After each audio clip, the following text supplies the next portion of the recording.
ব্যাংকে এন্ট্রিমের সময় যেন স্বচ্ছভাবে জনগণের ন্যায্যভাবে করগুলো আসে, এটার জন্য সংস্কারের প্রস্তাব দেওয়া হয়েছে। কিন্তু ওই সময় কোনোভাবে এটা হলো না। ওয়ার্ল্ড ব্যাংক $500 মিলিয়ন দিয়েছে, এটাকে যেন সংস্কার করে আমাদের করটা যথাযথভাবে আসে। আনফরচুনেটলি সেটাতে বড় বাধা দিয়েছেন। আপনারা বড় দল হিসাবে এটা নিয়ে কোনো কথাই বলেন নাই।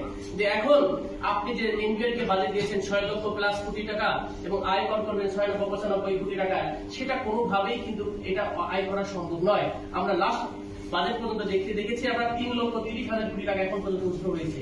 তাহলে আপনি কিভাবে হাফ বাজেট আপনার মিসিং এখানে রয়েছে। সুতরাং লক্ষ্যমাত্রা আহরণের যে সিস্টেম কথা বলা হচ্ছে সেখানে কমপ্লিটলি আমাদের ইকুয়েশন কোনোভাবে এখানে 6,90,000 কোটি টাকা উত্তোলন হবে না, বরং ম্যাক্সিমাম 4 লক্ষ থেকে 4.5 লক্ষ টাকা হবে। তার মানে এখানেও 2.5 লক্ষ কোটি টাকা আপনার ঘাটতি থাকতেছে। সুতরাং আপনাকে বললাম আমি কলা খাওয়াবো, এই খাওয়াবো, সেই খাওয়াবো, কিন্তু আমার কাছে টাকা নাই। কাইন্ড অফ প্রতারণা হয়। জনগণকে বলতেছেন এই বাজেট দেবে, এই করবে, এত অ্যালোকেশন শুনে খুব ভালো লাগতেছে, আমি তো সবকিছু পেয়ে যাবো। আলটিমেটলি কিন্তু আমার টাকা নাই। কয়েকদিন পর বাজেট আপনি কি করবেন, কাটছাট করবেন, বলবেন যে আমাদের বাজেট ঘাটতি, সুতরাং আমরা এটা দিতে পারতেছি না। তাহলে বাজেট সংকোচন করে ফেলবেন সামনে। এটাকে অন্যভাবে আপনি বলি করতে পারেন আর কি।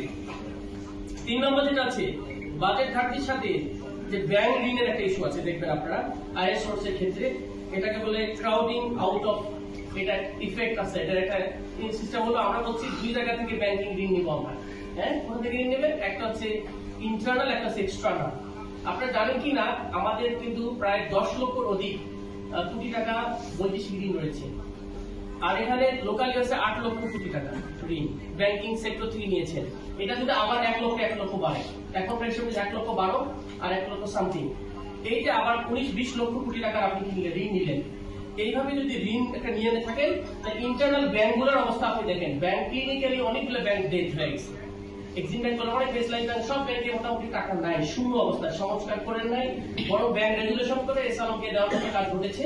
এইরকম একটা ভঙ্গুর ব্যাংকের সিস্টেমের মধ্যে আমরা মনে করি এই বাজেটে ব্যাংকিং সংস্কার নিয়ে কোন স্পেসিফিক কথা হয় নাই। ব্যাংক রেগুলেশনে খুব বেশি কিছুই হয় নাই। অনেক ব্যাংক যে মানুষকে বোঝানো হচ্ছে আমাদের 66-68টা ব্যাংক রয়েছে, কত ব্যাংক রয়েছে, এখান থেকে আমরা টাকা নেব, টাকাটা এখান থেকেও পাবেন না। তখন আপনার অল্টারনেটিভ অপশন থাকবে আপনি টাকা ছাপানো। টাকা ছাপাইলে আপনি ইনফ্লেশন হবে, কিন্তু আপনি বলছেন আপনি ভ্যাট কমিয়েছি। সুতরাং এই জায়গাটাতেও জনগণের সাথে বোঝা যাচ্ছে যে একটা প্রতারণা সামিল হয়েছে।